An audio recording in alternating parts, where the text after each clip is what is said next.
All right, we're bad. Back. We're bad. It's game 2005. That's game physics at George Brown in the fall 2018 semester. We're week 4, part 1 of our broadcast, talking about kinematics and specifically motion in one direction. All right, so here we are. Motion in one direction. So basically, when we talk about kinematics, it's motion. That's what it really is. How do you move things? You know, there's different kinds of motion. There's motion in a curve, motion in all kinds of ways. Right now, we're going to start talking about motion along kind of a straight path. And this is really cool. Motion represents a continual change in an object's position. And I want you to think about that. We're going to be talking about distance and displacement in a bit. All right, so that's what we're going to start talking about today. I'm just going to make this a little bigger for you guys so you guys can see this part. I don't care about the headings. All right, so types of motion. We have translational motion, right? So for example, here we have, car traveling on a highway. Rotational is, Earth spinning on its axis. Vibrational, we're not going to really talk too much about that. Vibrational motion, only because we don't have a lot of time. Here's the idea of a particle, right? So whenever we talk about an object, even if it's a car, we're going to consider it in this course like a particle. So it's going to be like a point. Why is that the case? Because once you start talking about bodies that are irregularly shaped or a mass difference, for example, lighter on one side than the other or less dense on one side than the other, you get to really more complex physics that have no place in basic games, okay? Remember, we're going to translate this physics stuff to a game somehow. It's not like you're going to be physicists at the end of this course, okay? Where you're not going to travel to the stars and be some, scientist on the bridge of a starship. But be able to make video games with more realism. That's the idea. That's a pretty big gap. Yeah, it is. Position. The object's position is its location with respect to a chosen reference point. Usually we make the reference point the origin, right? And we use a coordinate system. In this particular case, because we're talking about 1D, right, the coordinate system is just a number line, right? So we're looking at, like, for example, 0 would be the origin. And then you can talk about the position of an object based on the origin. And if you think about this from a vector perspective, you can see that there's a vector that has a direction and a magnitude away from the origin, right? Either one way or the other way. So you can see that we can talk about the car's translational motion, and we look at the car as a particle.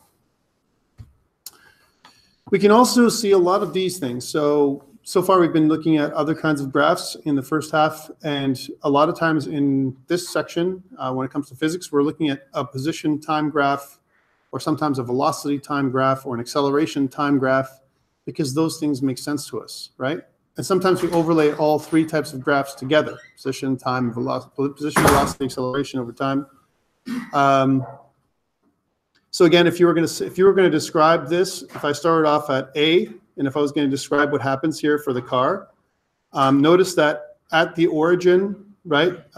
This is A. So look at here in terms of meters, right? So this is the distance or displacement, if you will, away from the origin at point A. So you can see that the car is roughly 30 meters away from the origin, or the point of reference, if you will, at time 0, if we're starting to count from this position.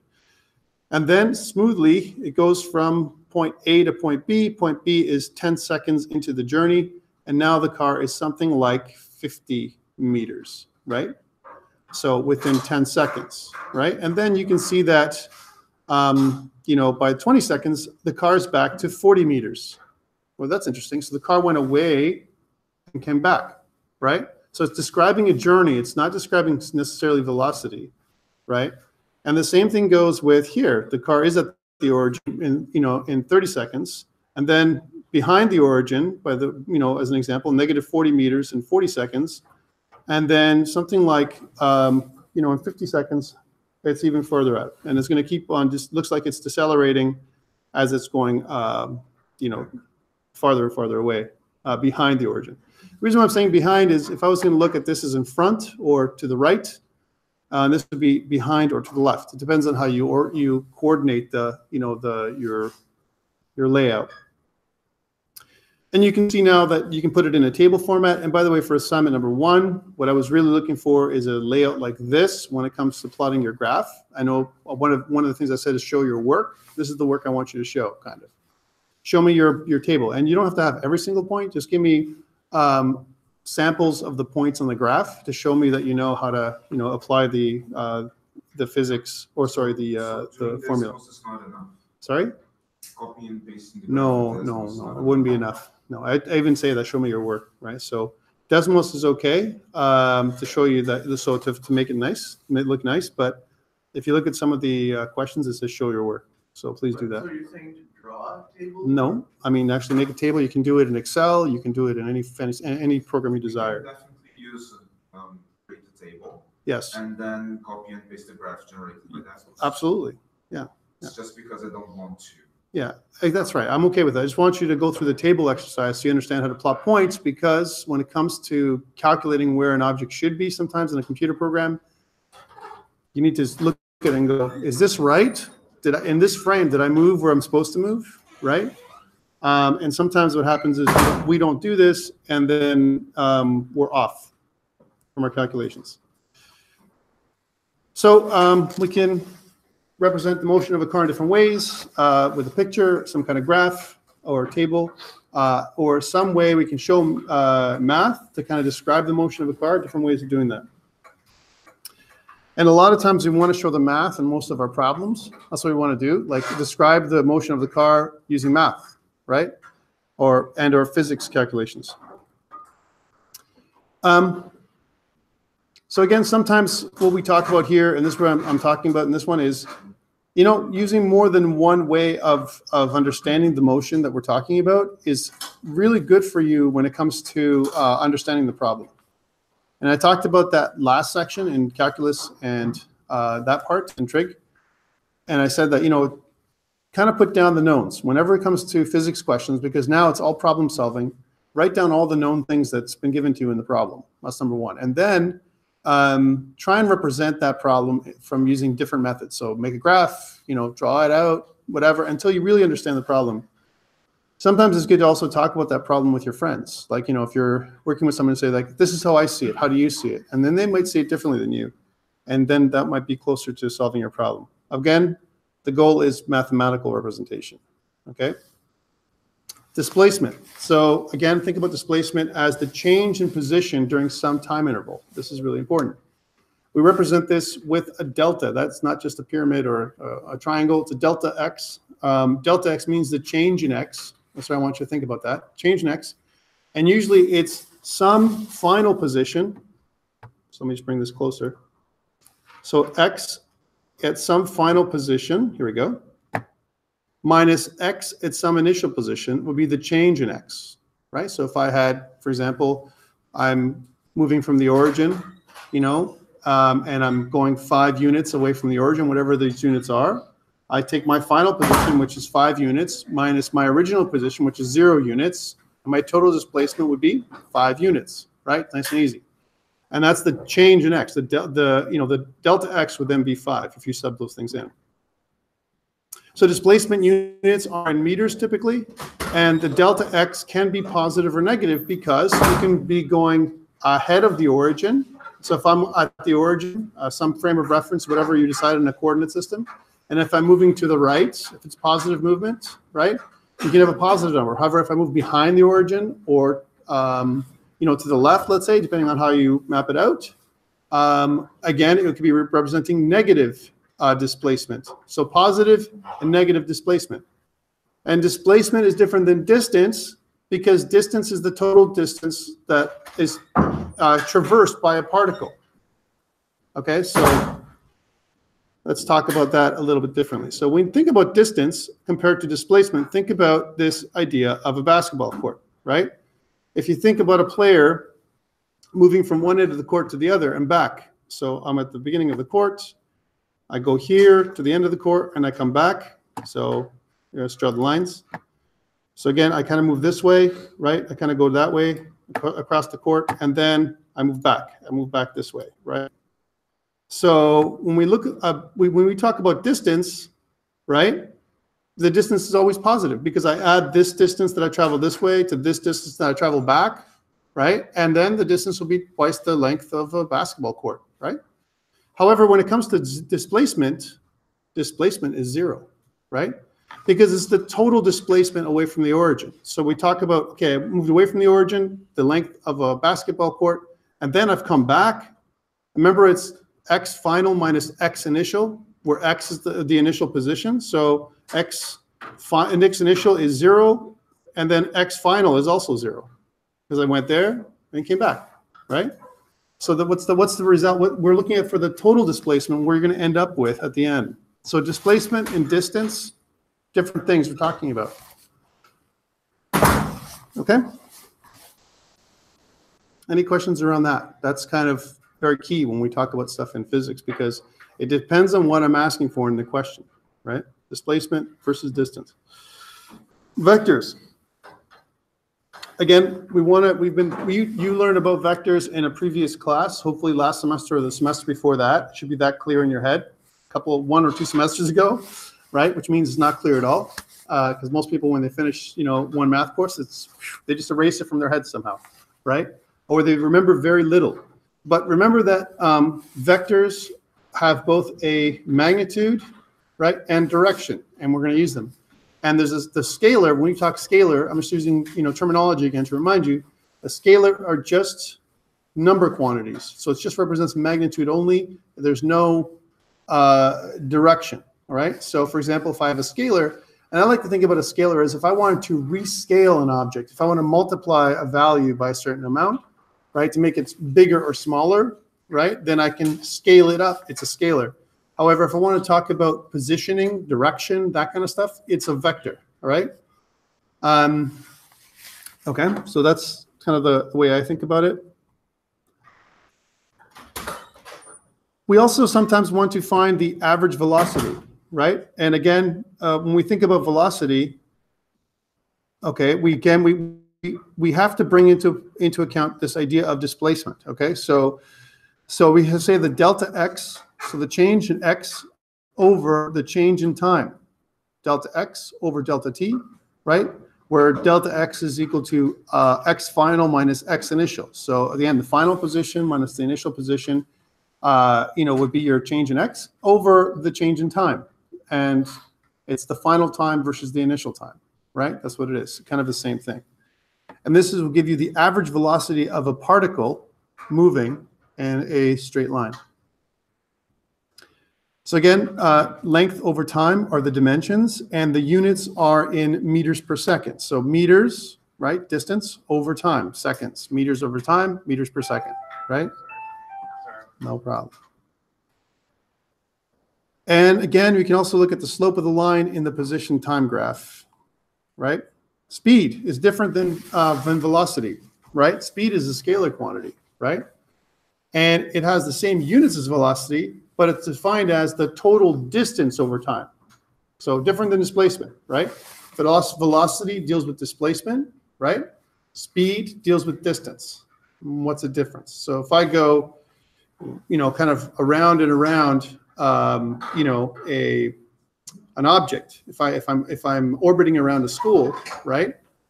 What's the displacement? If I'm starting a specific distance from the school, as an example, and then I stay at that distance, I haven't moved, right? And I just keep whipping around the school over and over again. The displacement is 0, right? Even if I'm orbiting around the school. However, the distance has changed. I keep counting how many revolutions I do, right? So distance over time, I can give myself speed, which is different than velocity, right? Velocity, kind of talks about displacement. Again, speed has no direction. We don't care about that, and is expressed as a positive number because usually it has to deal with positive distance, right? Distance cannot be negative. Displacement can be negative. Distance is a total accumulated amount, right? So kind of differences in terms of one thing or another. So these things mess people up when they look at it. We kind of interchange the idea of velocity or speed. And when we talk about this, a lot of times we say the wrong things. So again, one thing that says here, neither average velocity nor average speed gives details about the trip described, because average velocity talks about displacement, right? And average speed talks about distance, but we don't really have enough information about what we did in the trip. Okay, so again, average speed is not magnitude. This is good. And for example, a runner ends at her starting point, right? So the runner starts off, they're gonna, they run, she ends up back where she started, displacement is 0, but her velocity with them would be considered 0, right? For that total trip time, right? But the distance would be not 0, and so the speed would be not 0, all right? So this is the kind of stuff that messes you up from a problem perspective. It's not a trick, it's just keep in mind what the question is asking for. All right, so think about this, the limit of the average velocity. So as the time interval becomes infinitesimally short, or as the time interval approaches 0, right, kind of describes the idea of instantaneous velocity, which is what happening at every single point in time. The reason why is because, there's going to be, time slices that are smaller than 1 second, smaller than the units we're using, and they can be infinitesimally small, like really, really small. So 0.00001 second and so on. And you can add all those slices of time up forever. And again, this is where we use limits, like we talked about earlier. We want to find the the instantaneous velocity at a particular time, and we do that, but we can use limits or calculus if you want. Okay. So here's an example of instantaneous velocity, right? So if you look at the slope of the line tangent to that point in the curve, right? That would be the instantaneous velocity at that time t, whatever that time t is. So the light blue lines, like it says, shows the change in time as it gets smaller and smaller, right? So again, what you're doing is you're estimating what your velocity is going to be at that particular instance in time as you approach b. So for example, I want to know what the instantaneous velocity is at point B. Then what you can do is these lines get smaller and smaller as they approach B until we have B, all right? And this is the same exact thing we were talking about when it comes to limits as we approach a particular number, right?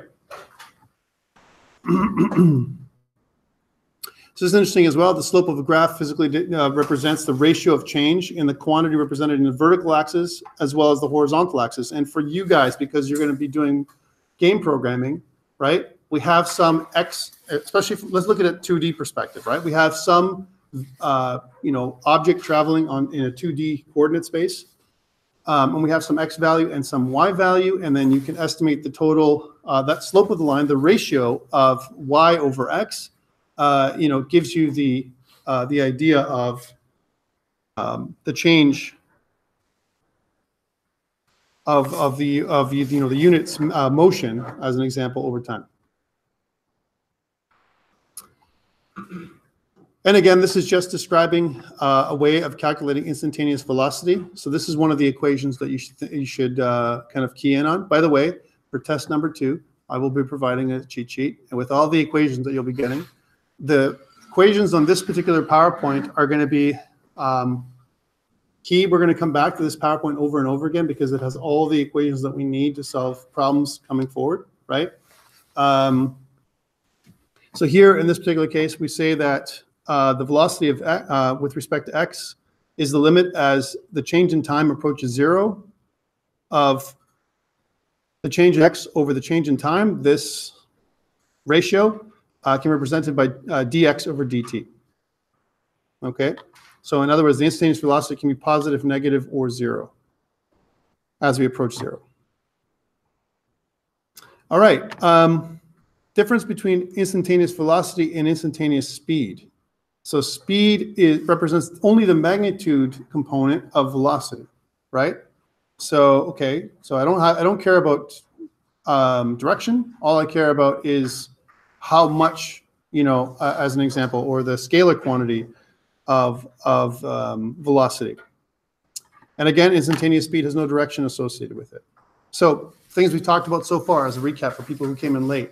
The difference between displacement and distance. Displacement being the total distance traveled away from the origin, right? So with respect to an origin, right? Where the total distance is an accumulated amount. So if I, for example, the idea that I can start somewhere and I can keep accumulating distance. For those people who have smartwatches that keep track of how far you've traveled in terms of your distance or whatever, that keeps track of. It doesn't matter where you are, as long as you keep walking or stepping, or if you have a step, kind of calculator or whatever. Step accumulator is more like what it is. Then it doesn't care about your direction or where you are. It just keeps accumulating steps. That's more of a distance calculation. If we were to calculate displacement, that would be a totally different calculation based on your origins. You basically start, kind of set your origin, a phantom waypoint, right, as an example, and then depending on where you went and came back, that would be your displacement with respect to that number. So example, if I said, so my total displacement from home every day, what would it be, right? Well, on average, it's 0, right? Because I'm leaving home, I'm doing some stuff, and then I come back, right? And I'm back to the origin again. So my total displacement away from home, where home is the reference point, is 0, right? However, if I calculate a day over day, and let's suppose I don't know, happen to stay over at a friend's house for whatever reason, then that particular day, my displacement from home could be positive, right? Or negative with respect to my coordinate space, depending on how I align my home in, as an example on a map, right? I'm putting this out to you because this is where people get confused, and as we go forward, I don't want you to be confused with this part. Yes, we talked about vocabulary, velocity versus speed, and displacement versus distance. And we're going to say average a lot because sometimes what happens is we cannot know the instantaneous velocity. We don't have enough information. We also, when we talk about physics, and we're going to kind of introduce the idea of a analysis model for physics. So basically, analysis model is kind of describing this behavior of some physical entity and the interaction between the entity and its environment.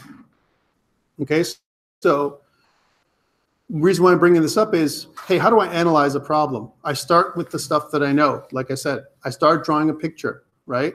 And I can't emphasize that process to you or the workflow enough. Like, don't just try and guess what it is. A lot of times I see students guessing what the answer is going to be. And some of this stuff, guys, you cannot figure out in your head, all right? And again, this is my opinion. I'm going to share it with you because I want you to understand this. A lot of times in school, when you learn programming, it's like this, right? The program is so simple, or the solution might be so simple, you can figure it out in your head. But when you make a game, can you figure out all the details in your head? There's no chance you can do this if you're going to think about this. So too, when it comes to physics, you cannot figure out all the details a lot of times for a complicated problem in your head. Draw it out. Try and figure it out. Just like when you do your GDD, your game design document, when it comes to making your game, you need to kind of figure out all the details. You want to draw out what the level is going to look like before you actually program. I want you to draw out your problem before you answer it as much as possible, okay? All right, again, we're going to be using the particle model. There's different other models we can use, rigid objects, waves, systems, all this other stuff. But we're going to be using the particle model to represent our problems, our objects in space. All right, so when we look at this, here's an example. When we look at the particle model as constant velocity, you see the vector? The vector is all the same length and the same direction, right? So you can see here that we have a constant velocity, and we can represent this by this image, right? Would you agree? And we can say then that velocity in x is equal to the average velocity in x, right? Because basically the average velocity here, because it's a constant velocity, would be the average velocity. It'd be equal to the average velocity, right? And they kind of prove it out here in terms of the math representation, where the velocity in x is equal to the change in x over the change in t, where we take x final minus x initial over the change in time. And what you can say is that x final, which is the final position, is equal to x initial plus some velocity across the x-axis times the change times the delta t, or the change in time. Okay, so This is going to be a key equation. If I want to find the final position, I can know the initial position, whatever that is, plus some velocity over time. Velocity times time. Okay, that's what it is. It's kind of that's one of the first kinematic equations I want you to think about. So let's plug that in.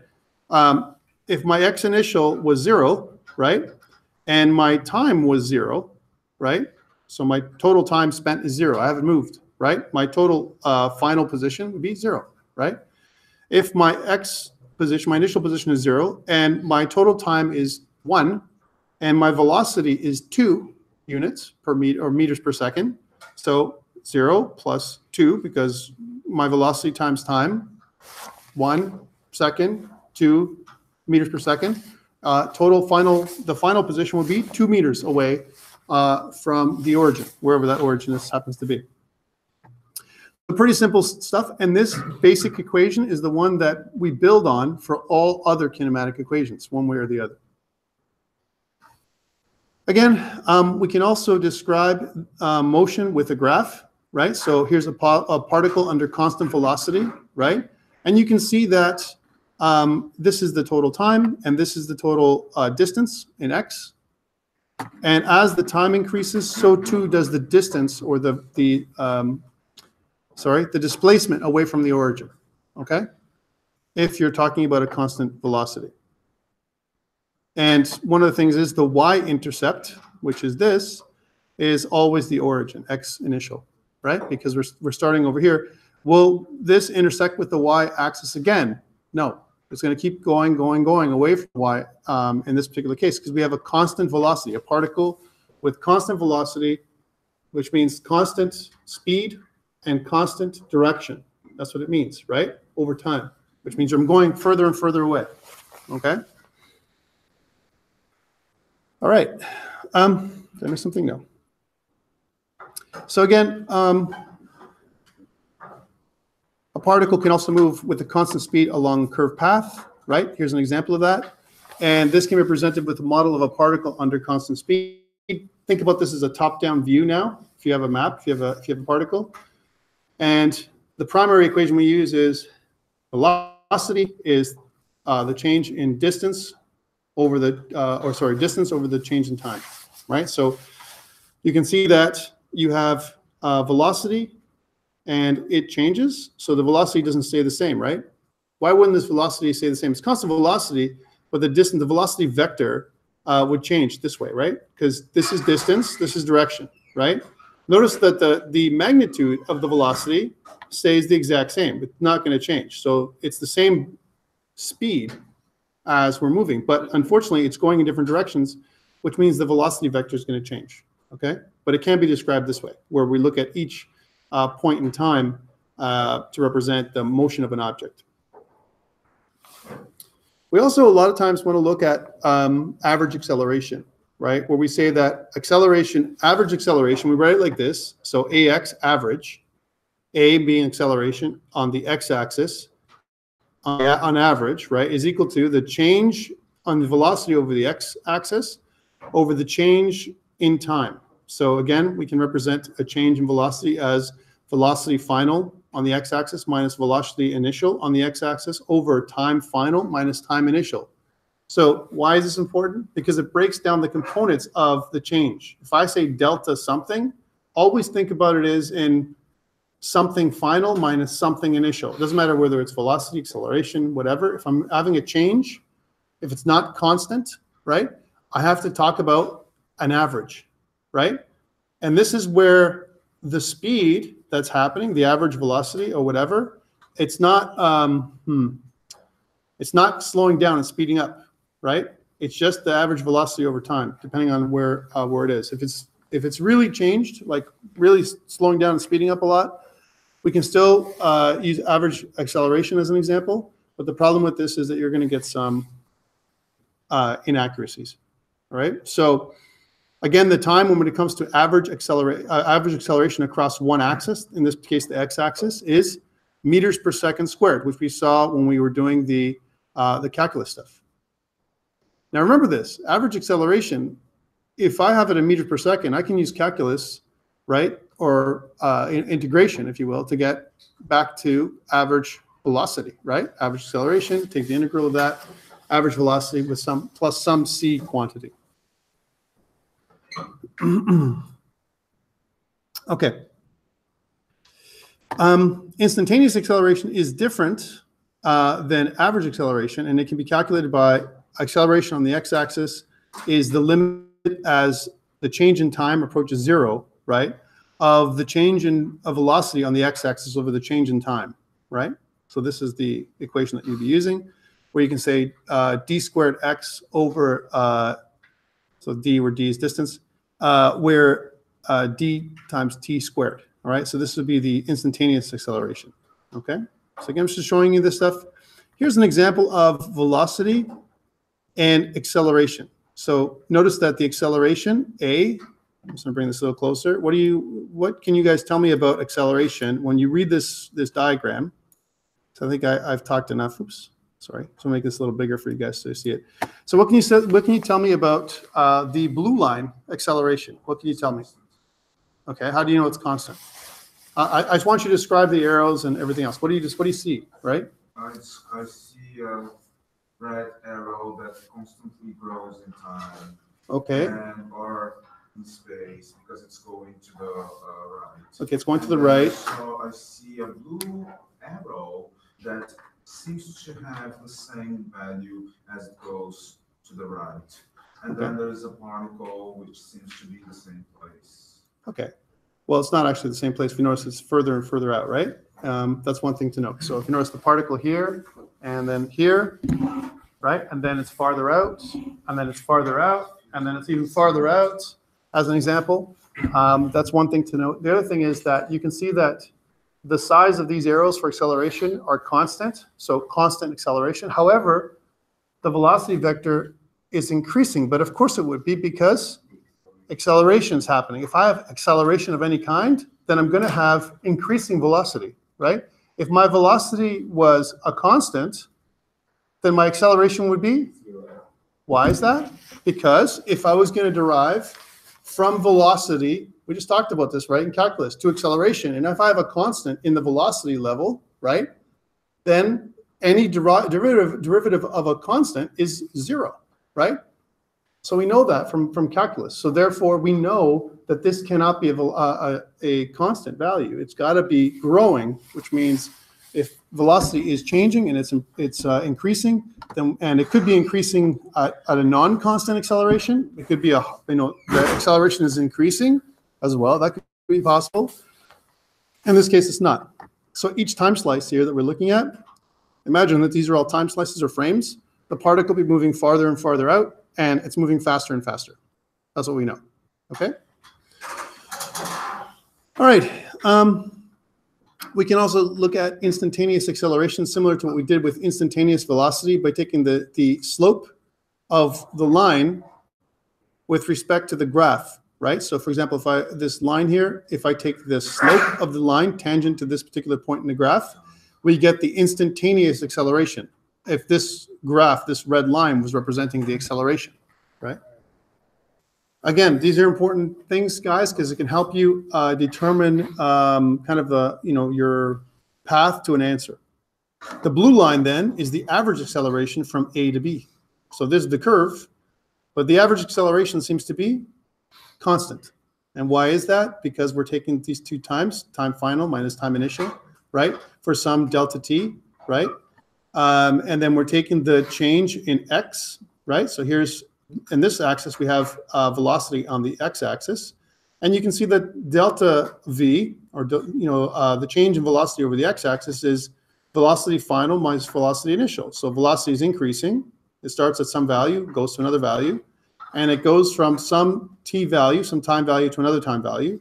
You can see that this poses a straight line because what we're doing is we're forming a triangle, back to triangles, right? Remember I said that triangles are like the most important thing to understand and remember for physics. We're going to got back to trig because we have some x component and some y component to get the slope of the line, which is going to give us the instantaneous average acceleration.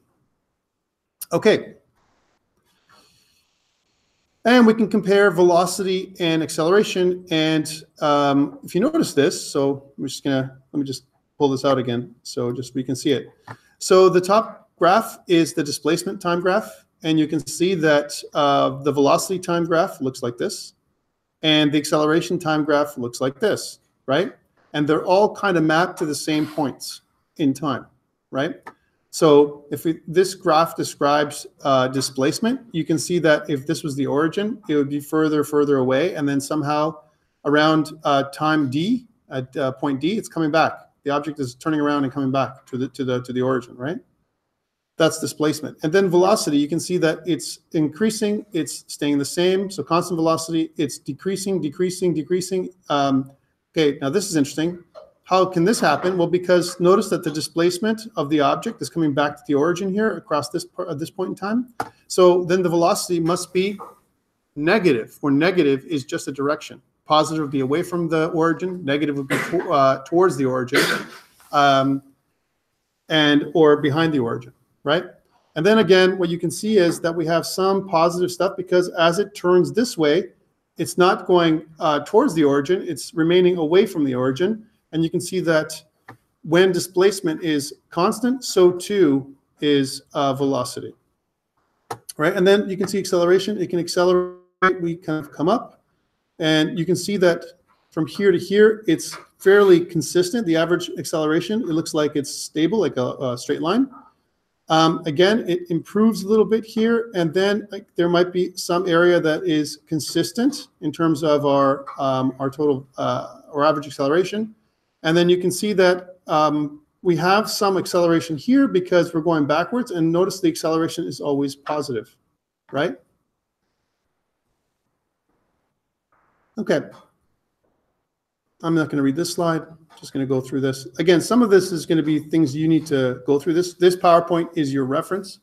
Instead of getting you to buy a textbook, right, which I didn't do, please use these PowerPoints as your guide at the bare minimum, and including any other resources you can find on the web and so on to help you, all right?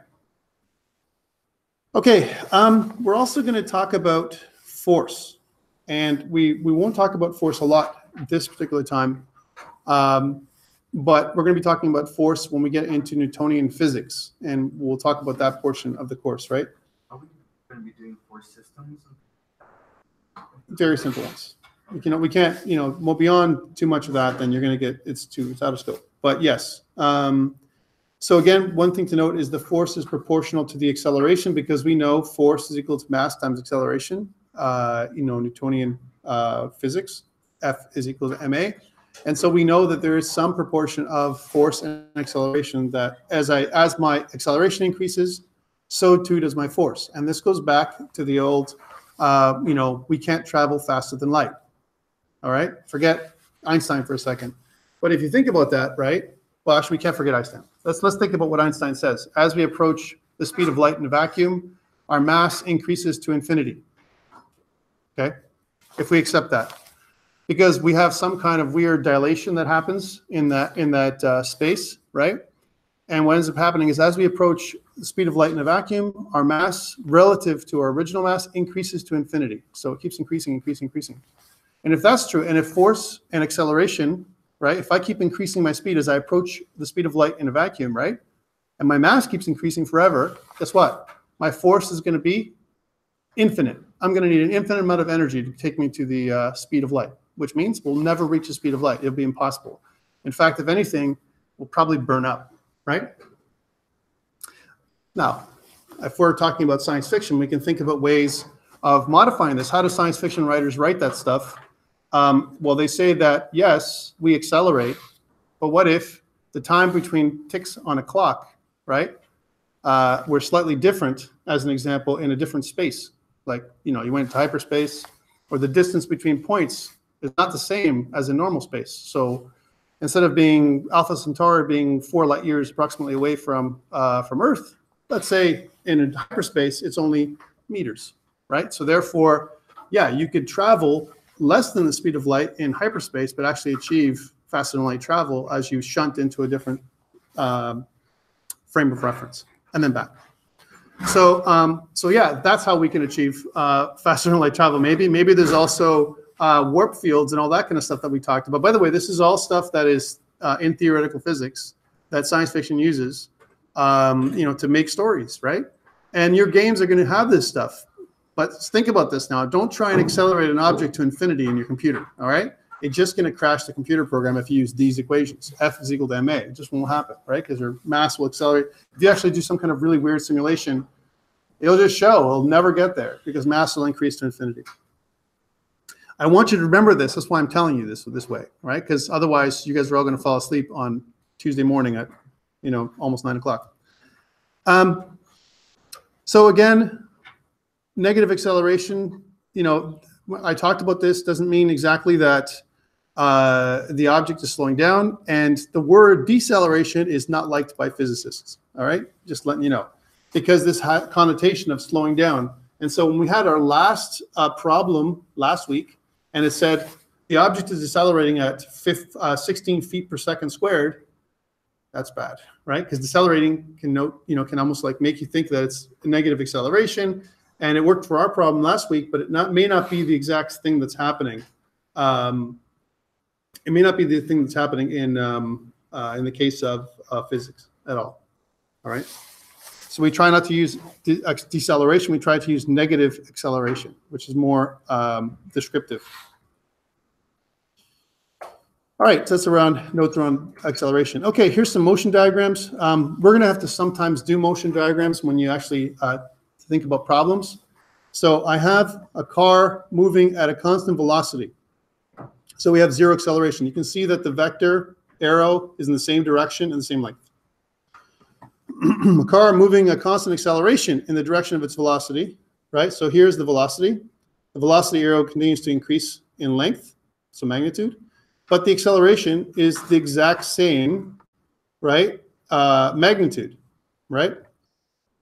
Okay, the car has a constant acceleration, but in the opposite direction, right? So here we have the velocity, and the velocity arrow seems to get smaller and smaller and smaller. But meanwhile, the acceleration arrow is the same size, but it's going in the different direction, which means the car is slowing down, right, by some constant acceleration in the other direction, where positive acceleration would be in the direction of the car, and negative acceleration is in the direction against the car, or the other way, all right? Think about it. If we talked about motion in one direction, where the car is moving away from the origin, then acceleration, in this particular case, the arrows are pointing towards the origin, and the car's arrows are pointing away from the origin, the velocity arrows, right? And you can also see the hood of the car is a good representation of which way the car is moving.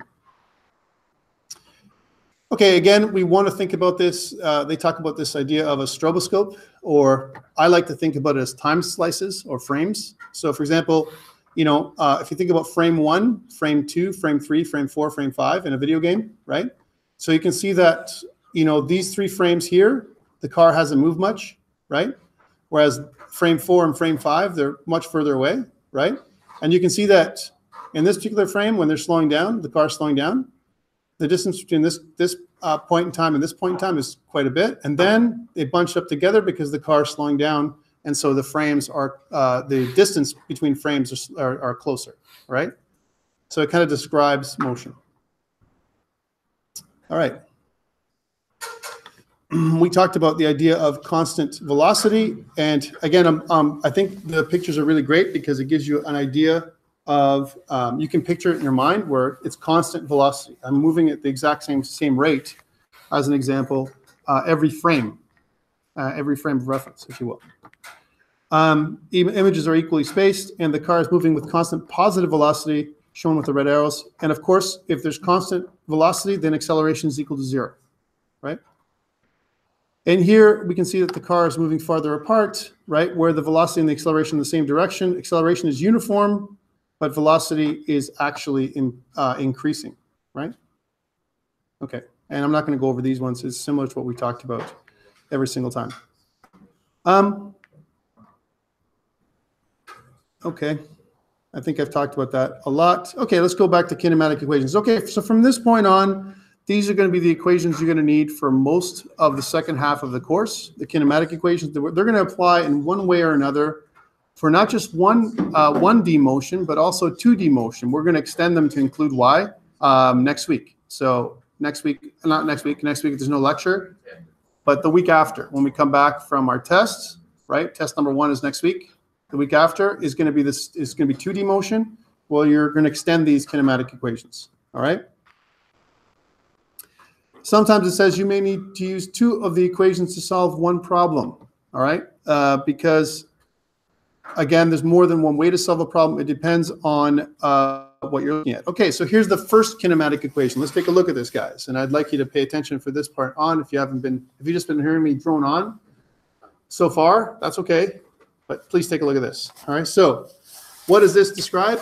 The velocity on the x-axis final is equal to the velocity on the x-axis initial plus acceleration on the x-axis times time. All right, so this is the first kinematic equation, and it can determine an object's velocity at any time t when we know its initial velocity and its acceleration. Okay, so if we know these things, we're good to know to calculate the final velocity. So if I have initial velocity, let's suppose, let's add some stuff in here. If initial velocity was 0, so I started off not moving, okay, but then I have some constant acceleration, right? And let's say the constant acceleration is 10 meters per second squared, and I move for 5 seconds. What is my final velocity? So again, I take the 5 meters per second squared multiplied by 10 seconds. I said 10 seconds, right? So it's 5 times 10 is 50. 50 is the total velocity that's going to happen in 10 seconds, right?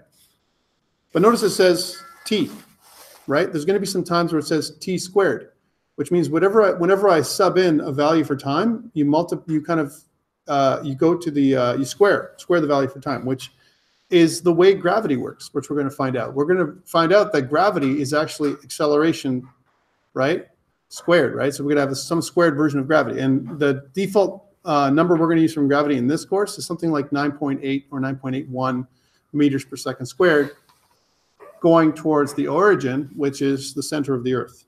Okay, wherever you are. So if that means that if I was to use this idea of acceleration, then if I was to drop a stone from a building, as an example, higher up, we're going to have these questions, right? And you know, as an example, if the stone would start off with a velocity of 0, and I gave it a constant acceleration of 9.8 meters per second squared, right? If I said that, right? And how fast would it be traveling in 5 seconds if it had enough height? We don't know the distance. We don't care about how high it is off the ground, right? So that's different. That's like 5 times 5. So 25 times like 9.8 would be the total velocity that you get, as an example, or total distance actually, over that time. All right, so that's kinematic equation 1. Kinematic equation 2. When we want to find the average velocity, we use this equation. We take velocity initial plus velocity final and divide it by 2. It's pretty simple. Average velocity, right? And sometimes what we do is we take this idea of average velocity on the x-axis and sub it into another equation altogether. Okay. Again, notice that there is no average here. It's just velocity initial minus or velocity final. If I was going to move this up, if I said that, hey, what if I know the final velocity and the initial velocity? This is equation 1. And I want to find the acceleration. How do I find that, right? Over time. If I have all these other things but not acceleration, I've just reworked this equation algebraically so I can find the value that I'm missing. So if I want to find acceleration, then I would say that acceleration would be x final minus x initial for velocity, right? Over t, right? Over time. Which, if you think about that, final minus initial, that's the change in velocity over time, right? Which is kind of the average velocity. That's what you're looking at here. All right, so let's go back to here. So this is what the average velocity would look like. And you can see that this kind of thing here is for constant acceleration. If the acceleration isn't constant, you can't use this equation because that means that the velocity would be increasing or decreasing, and this equation wouldn't work. Okay, kinematic equation number 3. Okay, this is a little bit more complex. So for constant acceleration, if I want to find x final, the final position, right, given constant acceleration. So I have the initial position plus an average velocity times time, right? You can say that then you can also equate it to this.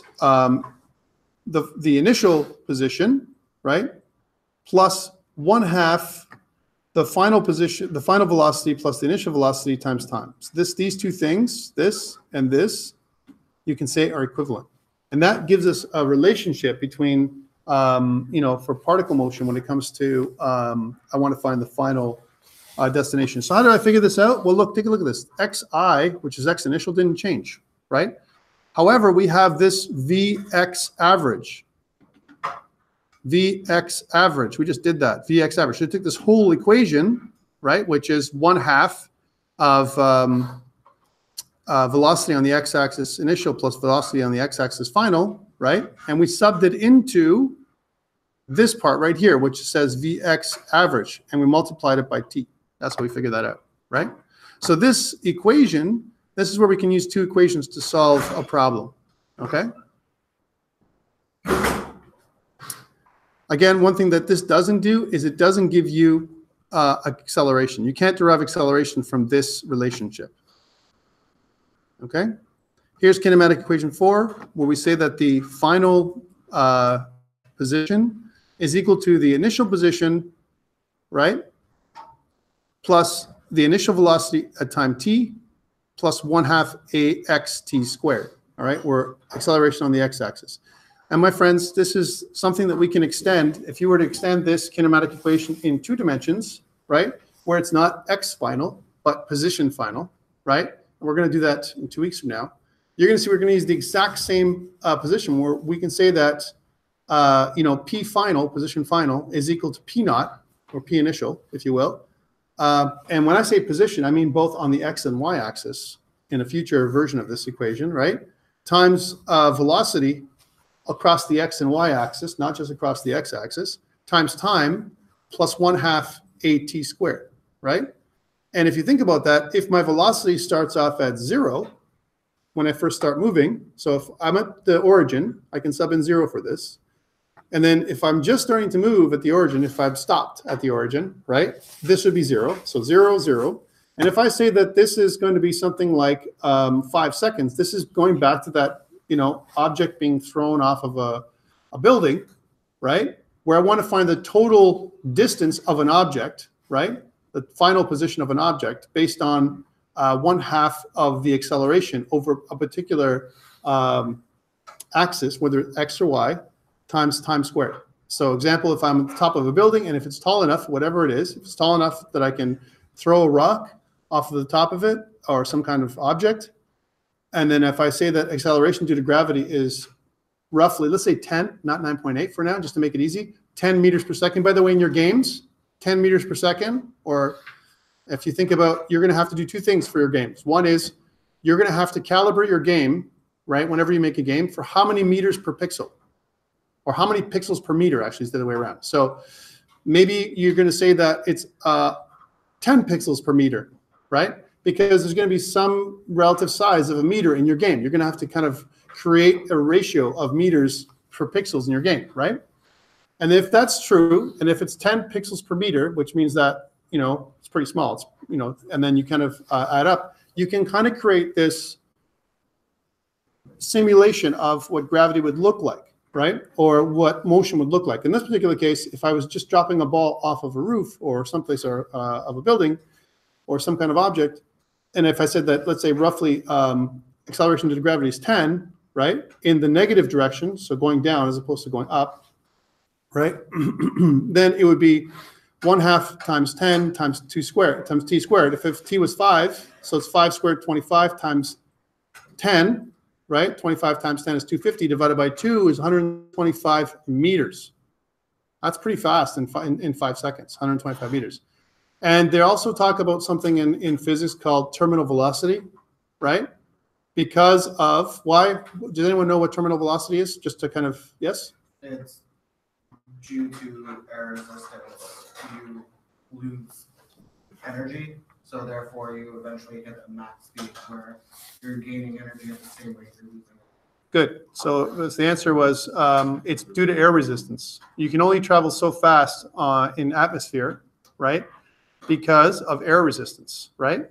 If you're just falling, if you're not actually applying additional force moving down, like a rocket. If you're rocketing down from a building, If you have a rocket guy with a rocket pack and he's like facing down and he's going to rocket towards the ground, yeah, he can move faster than terminal velocity. Does anyone know approximately what terminal velocity is? Should be a magic number for you. Yeah. For what though? An object being dropped. It You know? depends on the surface area. That's true, right? That's true too. So if, let's say, for example, if it was a rock, what would be the terminal velocity? So it doesn't have, surface area is kind of small. It's not fanned out like a parachute or something like that. So density, if you will, is spread out, right? And pressure of that object is kind of all in one space, right? Almost like a point. 7 or 8 seconds of acceleration or something like that. It's max. I think it works out to, if I'm not wrong, I think it works out to be like 150 meters per second, something like that. It's something like this. Like that's terminal velocity, 150 meters per second, which is pretty darn fast, right? So if you drop out of a plane, you reach terminal velocity fairly quickly, and then you can slow yourself down a little bit by increasing the air resistance. If you change the shape of your body, putting your hands out, and if you have a special kind of flight suit, right? Something that's going to catch, the wind or something like that, like a parachute, you can slow yourself down, and that's where people get into extreme sports. So this equation is one of the most important equations in physics. We're going to use it to find distance of an object traveling with when you have the initial position and initial velocity and some kind of acceleration. If you have all these numbers, you can find out, the final position. But remember, we can also sub in here other equations when we don't know stuff. Okay, so, if I have some information but I don't have others, I can sub stuff in here so that way I can use more than one equation. All right, this is kinematic equation number 5, where I have velocity as an example, but I don't have time. Okay? So an idea of this would be, well, I have my final velocity. I have a relationship between my final velocity and my initial velocity. I have acceleration. And if I don't have time, right, as an example, I can figure out my final velocity based on initial velocity and acceleration. Okay? So this is another equation that's very useful because what if you don't have time, right? Time is not given. We don't know how much time has elapsed, right? Okay, I'm not going to go into that too much. We're going to get back to that in a second. All right, and when acceleration is 0, right? If you look at this equation here with x final is equal to x initial, right? When my acceleration is 0, we can say that x initial plus vt, right? The constant acceleration model, it says reduces the constant velocity model, right? One reduces the other one, where acceleration is 0, right? We'll get back to this. Okay, so here's a summary of all of them, right? The ones that are most important. And notice I've given you like 5 or 6. There's only 4 listed here, but these are in the forms you might need. Again, this would be something that we're going to be using, and this describes a relationship of velocity and acceleration and distance over time, right? Something like that. That's what it is. And these models have been tested and discovered. It's not something that it's like, made up or whatever. There's been some observations over time to figure out the, basic kinematic models of motion. And this happened, thousands of years ago. It wasn't something that it was, that we discovered later on. For example, the ancients knew about this kind of stuff, this motion in one form or another a long, long time ago, because they made some observations. And these observations were, of course, made on Earth with very primitive instrumentation, right? So would these equations apply in space? Probably. And they do, right? Because, with space, we just have microgravity. So that means it wouldn't be affected, and no atmosphere. So you'd have less resistance, right? Which we'll be talking about later on. All right, so those are the equations. Here's another way of graphing a graphical look at motion, all right, where we have the slope of a line, so x initial on the x-axis. And then, you can see that as time increases, and you can see that the instantaneous velocity at different points in time is what we're looking at here, right? Okay, and I'm not going to go through these too much because basically it talks about the relationships between one thing and another. I'd like you to look at that on your own. All right, fast forward to Galileo, right? So we've been talking about ancient equations up until now, and we get to Galileo, and he started, looking at the stars in the sky, and he started to figure out that, hey, motions of the stars don't exactly fulfill what we thought about before, right? He supported this idea of the heliocentric universe. Does anyone know what that means? Heliocentric? The sun is the Center of the universe, right? So an older astronomer that said, hey, everything in the universe rotates around the sun, right? Why is that? Because primitive, again, we're looking back at primitive science where we had some kind of telescopes or whatever looking at the sky. And this is all based on previous knowledge, right? So it looks like we can always see the sun. And so therefore our view of the universe was limited to what we could see, right? And so he formulated this idea of the laws of motion for objects in free fall, right? By the way, Galileo was an amazing person in terms of his achievements over time. We don't have time to go over what he did. Really interesting read. If you're interested, take a look at this stuff. You should know a little bit about him. So again, think about this idea which I just talked about. If I have some freely falling object, so an object dropped, I'm releasing it at rest. At rest means I have no velocity. And then there's three cases. I'm dropping it, right? If I drop an object from a position, let's say in a high place, a mountain for him, higher buildings, right? As an example, I drop an object. That's drop. That's one case. The other one is if I throw downward. So I take an object and not only is it falling, but I'm actually applying additional velocity. So I'm throwing an object down from a height, right? And the other one is when I throw an object upwards, all right? So there's three types of motion that this is describing, okay? By the way, this lesson covers about a month worth of stuff in I think in grade 12 or something like that, or grade 11, whenever you guys learn physics. So again, when you have an acceleration of a free falling object, we can say that G for gravity is equal to 9.80 meters per second squared. Let's use 8.80. Some people like to use 9.81. Some places in the book that I've been using, it says 9.81. If it gives you the acceleration, if it says the acceleration due to gravity is 9.81, whatever it says, use it. But typically in our mind, when we start calculating different things, especially when you make your own video games and you want to have some kind of acceleration due to gravity of an object that you're throwing, a character's throwing, a missile being launched, Mario jumping from one platform to the other, right? You probably want to use the idea of gravity is equal some relative scalar of 9.8 meters per second. Why is that? In real life, when we program video games, 9.8 meters per second, the character seems to float a little bit too much, right? Because if the character can really jump as high as himself, like Mario can, or even higher than himself, imagine how strong that character would really be in real life. We can't do that, right? We can't jump. I can't jump when my feet is up here, typically, right? It's impossible. Or even up here or higher, like Mario jumps. He's very strong, right? Relative to if it was real life, right? So if we use just 9.8 meters per second, Mario would tend to float from frame to frame. And so typically in video games, we use something like 30 meters per second from a dropping distance. Why is that? Because then it would drop quicker and you would have better responses. It would be some kind of scalar of gravity. Just letting you know. Is that only though, like in 2D side scrollers, like in 3D games, usually the jumps are much shorter? Again, it depends on what you want to achieve. Sometimes you have very, fast feeling gravity as well in 3D, just to make sure that the action or interaction resolves quickly, right? You have like variable gravity Yeah. for different places to travel. To make it look more, to feel better from a playability perspective. Your gameplay would be affected by your gravity, and you would play around with that number in gravity as a number, as opposed to making it realistic. If I was going to do simulations, I would use 9.8 meters per second. If I'm doing gameplay, I would use some other number that works for my game. Okay, but the equations would be the same.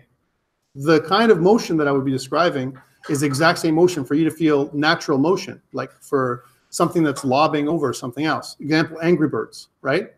If I'm, that old game. If I was to pull something back and I want to have a parabolic arc, as an example that the bird would form, that's using natural a simulation of physics. Now, is it 9.8 meters per second in that game? Probably not, okay? Tends to float a little bit even more on that game than anything else. Yeah, so again, gravity decreases with increasing altitude, right? This is interesting, right?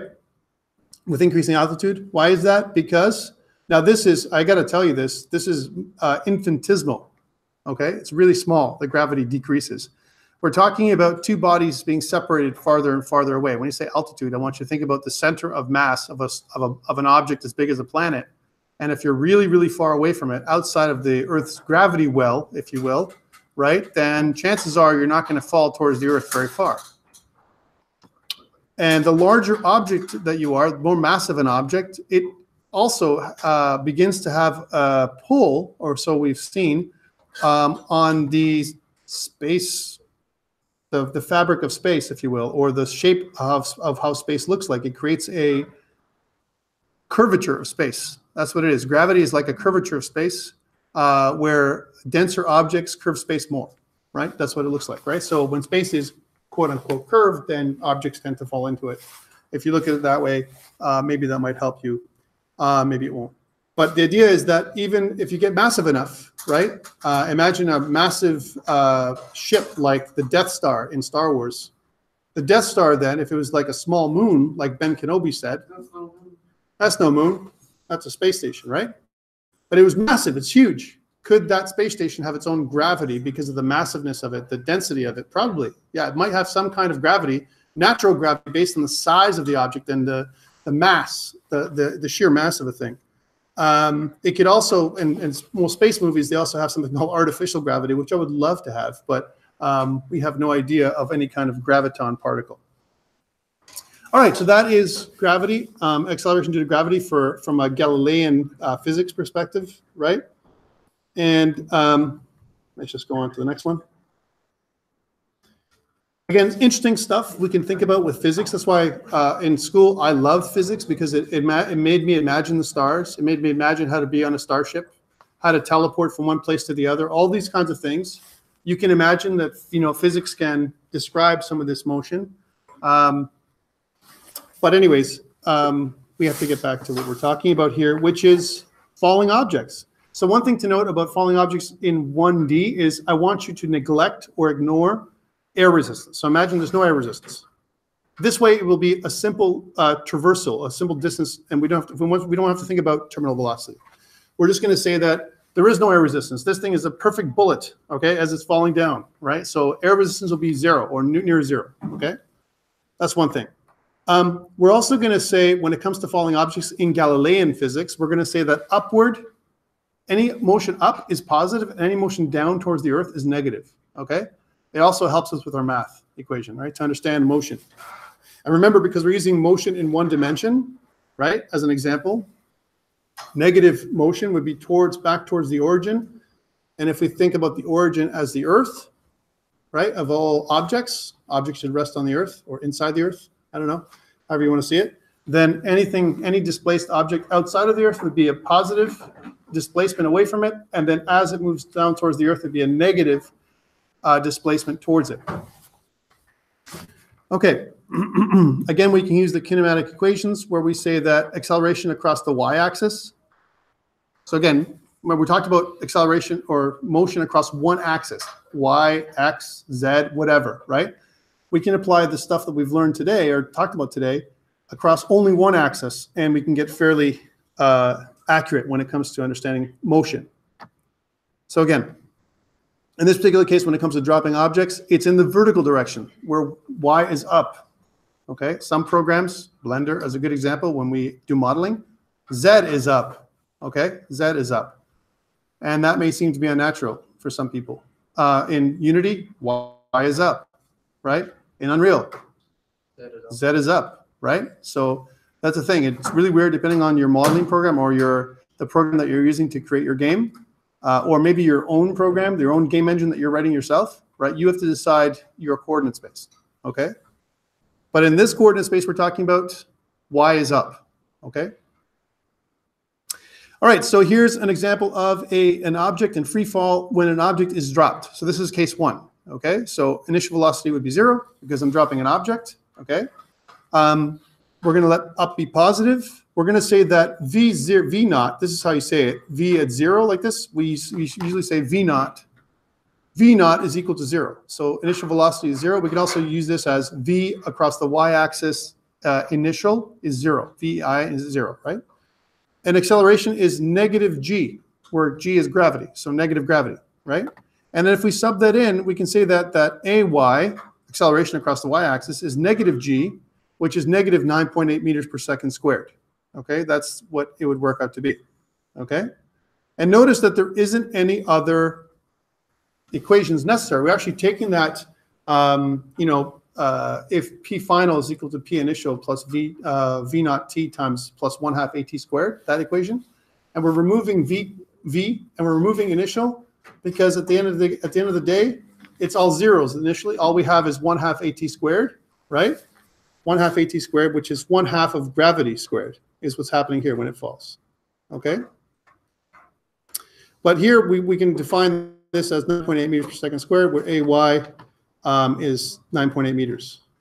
And when we look at this, we apply the equation, right? Negative 9.8 meters per second squared. Initial velocity, again, it says cannot be zero when we throw it up, when we throw it down. Sorry, this is a downward throwing object. So I take the initial velocity and I throw it down. I throw an object down, where that means initial velocity cannot be zero because I have an initial velocity. I'm accelerating an object from here to here, and when I come to this and I let the object go, that's where the initial velocity happens. As soon as I let go of the object, it is infused with my velocity that I've given it. Think of it that way, right? I've imparted energy to the object, right? I've taken it from here, let's say I'm casting it down, and as I come to here and let it go, right, then it has velocity going down this way, almost like a magic spell, right?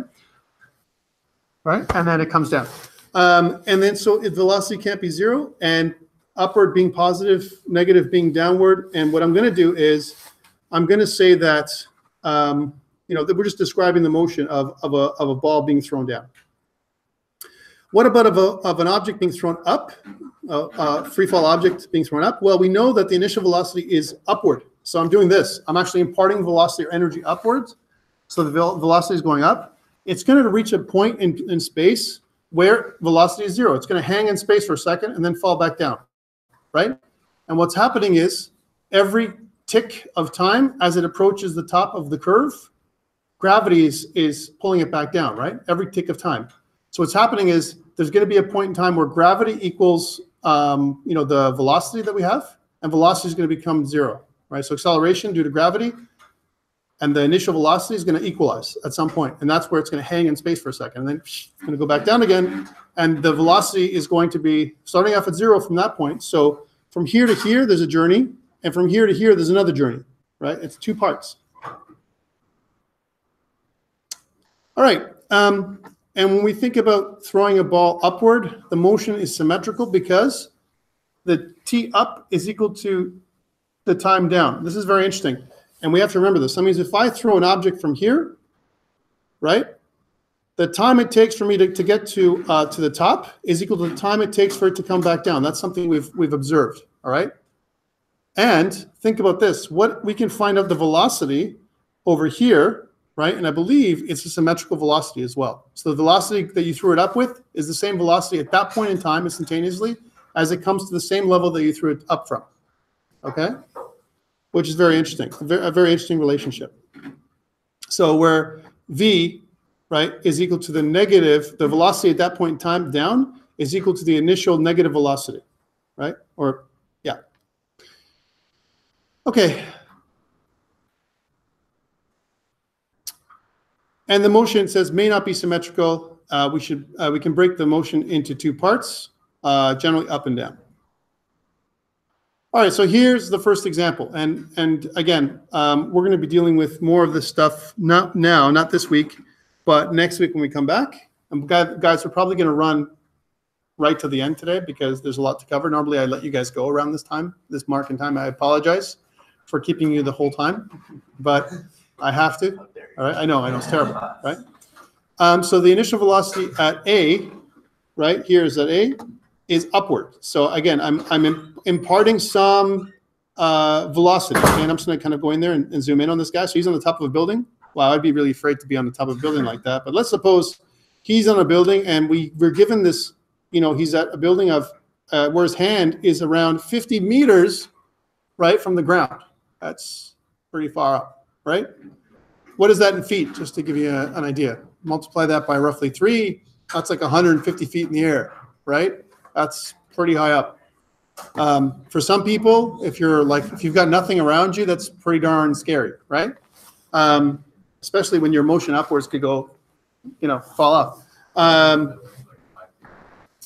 Especially this building is pretty darn small. It's like a tower it's like a wizard's tower. That's what this thing is, right? Anyway, so yeah, so you can see that he throws up the ball from A. He throws the ball up with an initial velocity in the y direction of 20. Remember, y up is positive, right? Y is positive in this particular case when we draw these diagrams, right? So he throws the ball up, and it goes to point B, right? Well, here's what we know at these points, and this is how we would solve the problem. We would say that t is 0 here, y is 0, because this is the origin, right? We know that velocity is 20 meters per second in a positive direction, and initially our gravity is negative 9.8 meters per second squared in the negative direction, down, because you can see that this, almost like you have a gravity component pulling down here. You throw the ball up, and when it comes to this point, whatever that point is, we know that, right, time is 2.04 if you sub in the equations, right? Y is 20.4 meters based on this initial velocity of 20 meters per second, right? Velocity in the y direction is 0 at this point because it would stop, right? This is where things equalize, right? And gravity is still negative 9.8 meters per second, right? On the way back down, this journey here at point C, the numbers are reversed for velocity. Velocity is reversed. We also know that this time here is symmetrical. It took 2.04 seconds to come up and 4.8 seconds total to come down here. So 2.04 up and 2.04 down for a total trip time of 4 seconds roughly for the object to come down to this point, right? Okay, so we've described from here, from A to B and to C. Now, how about the rest of the journey? Now it's like being dropped or thrown. It's like this. It's like I can impart a negative 20 meters per second throw downwards. Now I can actually compartmentalize the motion, and if I was to ignore that I did this and let it fall by itself, I could also picture it in my mind like I'm throwing it at 20 meters per second downwards somehow, right? Because like it says, not only is the motion symmetrical, but the amount of velocity that I impart on the object going up equals the amount of velocity on the object at the same point in space from a displacement perspective going down, okay? For the most part, like they're very close together. And then we can kind of describe different points in time. If my time is 5 seconds, at 5 seconds, my object would fall at, we will be at negative 22.5 meters down, right? The velocity would be something like minus 29 meters per second at this point. But notice the gravity is always the same because it's constant gravity, right? Due to constant acceleration due to gravity, right? And finally, at the bottom, it would travel negative 50 because we know the whole tower is 50 meters high. So it'd be negative 50, we know that. And the total time calculated would be 5.83 seconds with a terminal velocity. So terminal velocity here, when the object hits the ground at negative 37.1 meters per second. So quite quick, it'd be quite fast. But again, the acceleration due to gravity is the same. So here's a question for you. If I take a penny from the CN Tower and throw it off, could I kill someone? Just saying, right?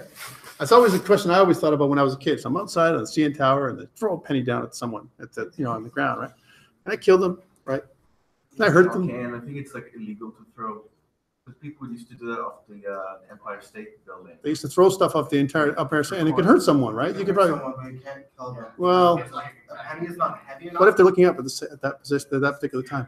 Yeah, but I'm just saying, right? I'm bringing this up because, guys, I want you to understand that, these questions and stuff, these things were thought about. They're like, hey, wait a minute, what if I whip a rock down at somebody from the CN Tower? What if I take a stone and throw it down at someone? The harder, the bigger the object, right, and the farther the distance, it's going to accelerate to the point where the velocity is quite high. Maybe not bullet high, but enough that it could crush somebody, right? Could really hurt somebody really badly, right? So yeah, don't try this at home is what I'm saying. Don't go up from the building and throw something up at 20 meters per second and then hope that nothing's going to happen on the way down, right? Who knows what you're going to hurt, right? Including yourself. And I have to say that because, you know, people are, they think we're different things. So yeah, so like I said, you know, velocity is 0. So this is the relationship that I want you to understand. This is, by the way, one of the problem types that you're going to get on your next test. You're going to get a test where it says the person throws a rock or something, and how long does it take to come down? The numbers change. Like you'll get a different number in terms of velocity upwards and velocity downwards. You know, it could be something else. But this kind of relationship is something that we're going to be talking about a bit. Kinematic equations from calculus. This is interesting. You can see that the limit, right, as the sum of, or the limit as the change in time n approaches 0, whereas the sum of n for every velocity across the x-axis times n times delta time n, right, whatever that time n is, right? And you can see that it becomes almost like, you can say that the interval of time initial to time final for every velocity across the x-axis times time with respect to t, all right? So that's kind of the equation that you could use from a calculus perspective to kind of find the total displacement or area under the curve. And we just talked about that last week. Am I going to get you to do calculus for physics? Calculus is done after this test. I'm not going to go back to it. It's a tool for you to use. You might be able to figure stuff out with calculus or check your work with calculus. But from now on, I want you just to use the kinematic equations and the stuff that we talk about in physics, right? So here's the general calculus form, though, that we want to talk about so you can see it. It's just for your understanding more than anything else, right? I'm not going to go too much into this. But the idea that we can use the interval. So this is the you know, basic equation or the general equation of calculus, if you will, right? Where we go from 0 to t, time t for every acceleration on the x-axis times delta time, right? This interval. And you can say that that is what's equal to the initial velocity minus the final velocity across one axis is equal to this, right? Again, I'm not going to go into it too much, but we derive the kinematic equations from calculus, right? That's what I want you to understand. I'm not going to go do an exhaustive proof of how this all works because it's out of scope for the course. But if you're interested, there's lots and lots of math and physics online that you can always look at to kind of talk about this relationship. So could we derive the kinematic equations from other equations? Absolutely, you can. Should you? Not unless I say so, is the answer. And chances are, don't do it. Just use the kinematic equations. Know that they came from calculus, that they were derived from there, and that's what I want you to take from this. All right, so when you get a general problem, okay, so again, going back to this analysis a little bit. Again, we're talking about general problem-solving stuff because people are terrible at solving problems, especially students. When you're just learning calculus and physics, you are okay with the equations. If I give you some equations and sub things in, you're good at doing that. It's just the algebra part. You're good with that. But once we give you a problem in word form, you're like, what does this mean? What does he want? How come? What do I mean by this? And so on. And by the way, it's not just you. It's everybody. Especially when you try and figure out, you know, to solve a problem in real life. You're trying to put things together, knowns, if you will. And then you try and put the problem in some kind of word form. So the first part is, again, to conceptualize the problem. That means draw your pictures and all that kind of stuff. The next time, to categorize what kind of problem this is, things that you know about. How do you solve this? Is this case 1, case 2, case 3? Which equations are you going to use? That kind of stuff. That's part of analysis. And then finally, when you analyze it with math, you finalize it by subbing things in that you know. Okay? Pretty straightforward stuff. I'm not going to keep going through here, but this is a good, a little guide, if you will, you know, to how this would work. And I think throughout the next part, I always talk about how to analyze and solve and stuff. I'm not going to go do this right now. Okay, here's problem example number 1. Let's do this together. Okay, so I want you to think about this. A racing car starts from rest at time is equal to 0 and reaches the final speed v at time is equal to t over here, right?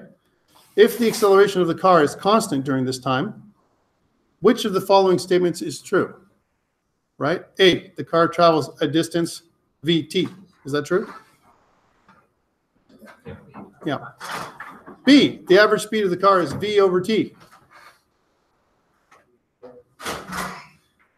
Is it?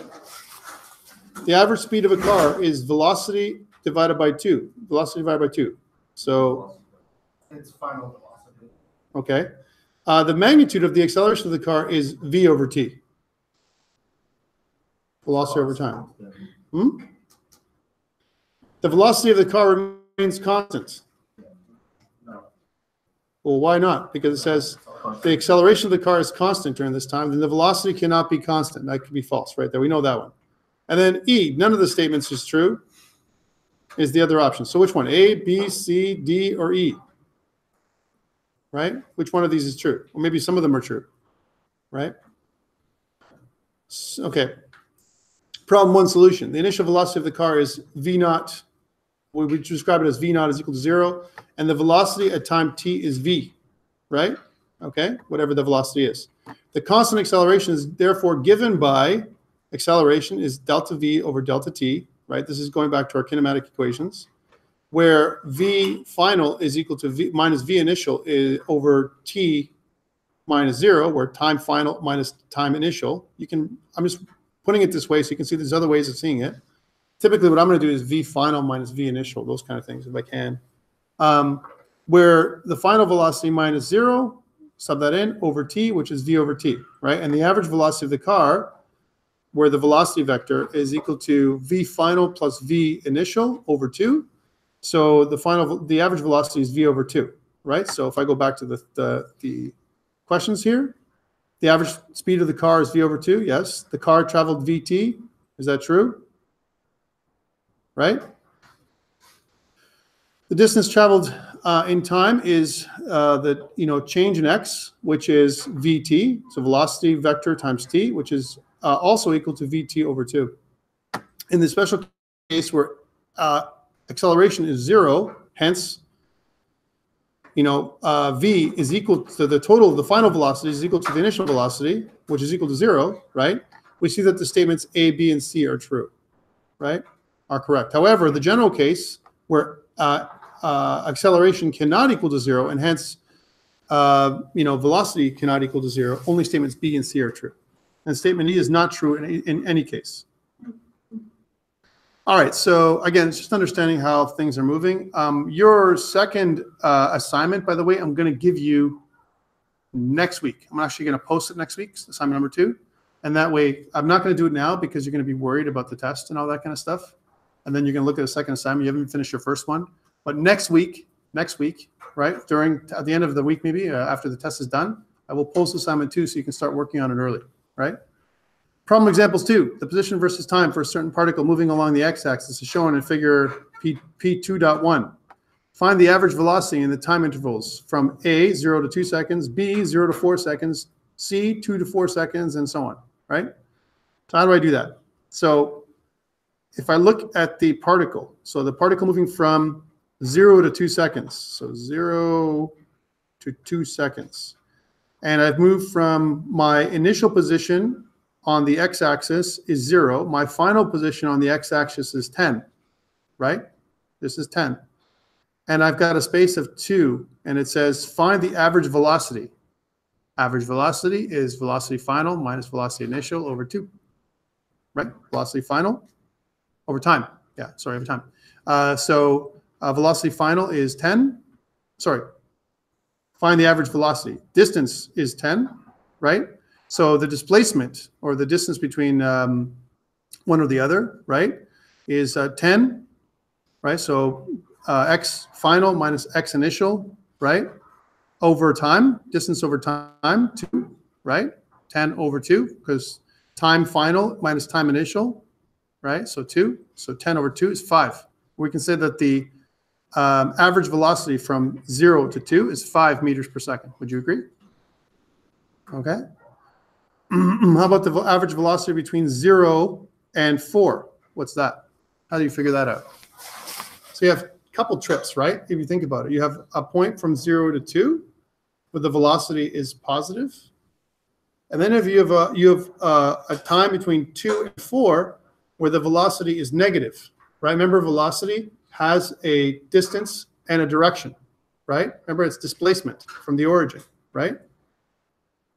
So that way you can see what from 0 to 4, what's the velocity? Well, what you would do is you would take 0 to 2, and from 2 to 4, right? 2 to 4 seconds. If I calculate the average velocity from 2 to 4 seconds, I can find the total velocity from 0 to, or the total average velocity from 0 to 4 seconds. Yeah. But for average velocity, you don't have to break it up into the two steps. I don't. I just can add it together. Yeah. Yeah, it's the same thing. So if I take 4 seconds, which is the total time, 4 minus 0, right? That's the bottom part. And the total distance is, if I look at 0, it goes to 10, then comes back to 5. So it's 5, right? 5 minus 0 is 5 over 4. And that's going to be your velocity, your average velocity, 5 over 4 meters per second. If I'm not wrong, right? And then you have a velocity from 4 to 5 seconds. The velocity from 4 to 5 seconds is what? 1 second, but it's constant. So the total velocity is 0 because you're not moving anywhere, right? And then from 5, as an example, to 6 seconds, 5 to 6 seconds, you can describe a velocity for each part. I'm not going to go on, but I think you get the idea, right? So this graph describes movement of a particle over time. All right, and exactly what it says here. It says that,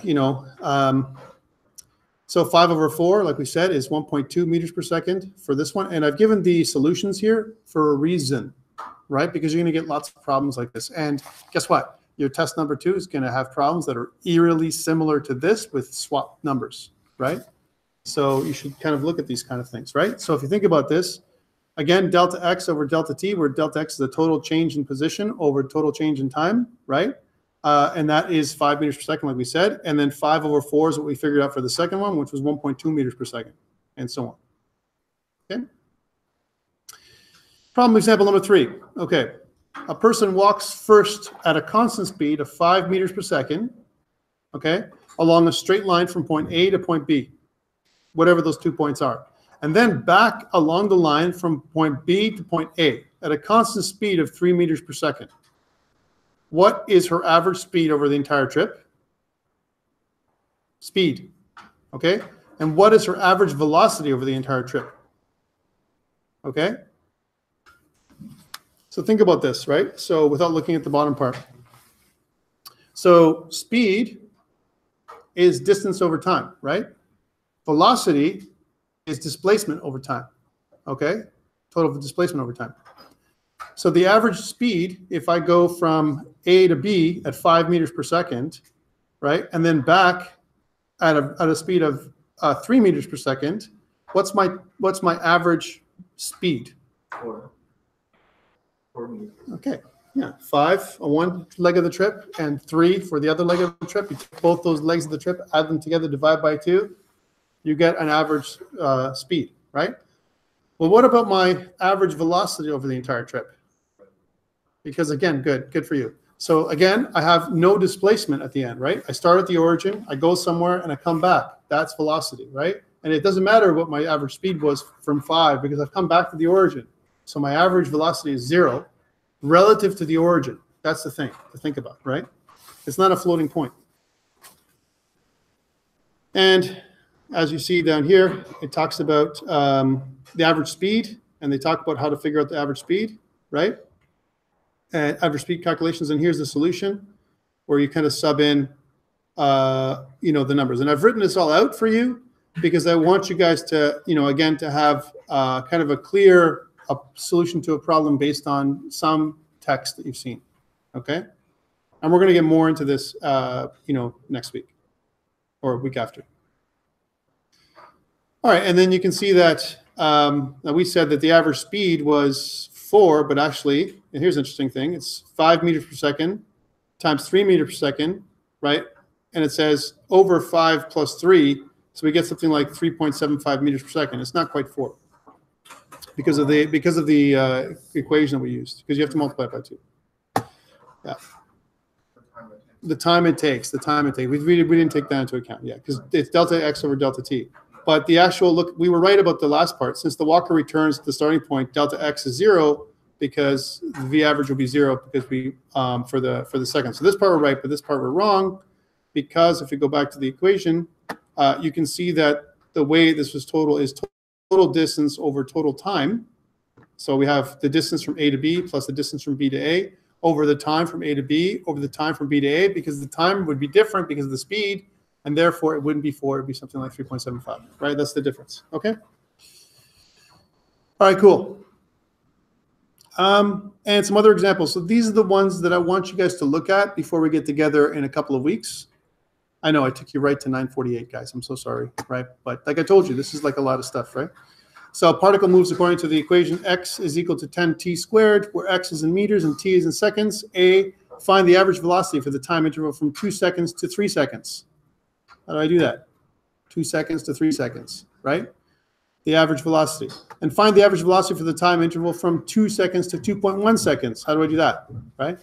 So again, we have to look at the kinematic equations, look at how to calculate average velocity and plug in those values. You have the numbers.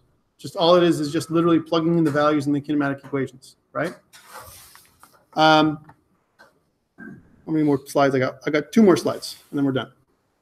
Other examples. Find the instantaneous velocity of the particle described in figure P2.1, just like we talked about before, at the following times. T is equal to 1, instantaneous velocity. So it's not distance, it's not speed, right? T is equal to 3 seconds, 4.5, and 7.5, knowing that velocity is a displacement from the origin, right? And the last one is this one. Draw motion diagrams for an object moving to the right at a constant speed, an object moving to the right at a speeding up at a constant rate, an object moving to the right slowing down at a constant rate, similar to the equations that we had, or the motion diagrams we had earlier on with the car, okay? So I want you to kind of identify all those things. And the reason why this is important to do this little piece of homework is because you're going to get other problems that say an object is speeding up as it leaves the origin, and in your mind you can say analysis. It means that I have to use this kind of problem. Okay. All right. Questions around the beginning of kinematics? We talked about in Galilean physics, which is really Galileo. Whenever you hear Galileo, he's the father of falling objects, objects that are dropped, are thrown upwards and come down, or thrown downwards, okay? Or any kind of the kinematic equations. There's 5 of them. We haven't really explored them in our lab. If we had a lab this week, I would do it. Now, the labs this week, remember before I let you guys go, are all going to be assignment 1 help, okay? And assignment 1 time. So if you have never had a chance to work on assignment 1 with your partner, this is the time. You have until Friday. Use lab time today to do it. Please don't skip lab time. I can be there to help you and guide you. All right? Otherwise, thank you so much, guys. I'll see you next week on your test. Have a calculator, right? Before you go, I'm going to show you the login screen if you haven't had a chance to log in for your bonus marks.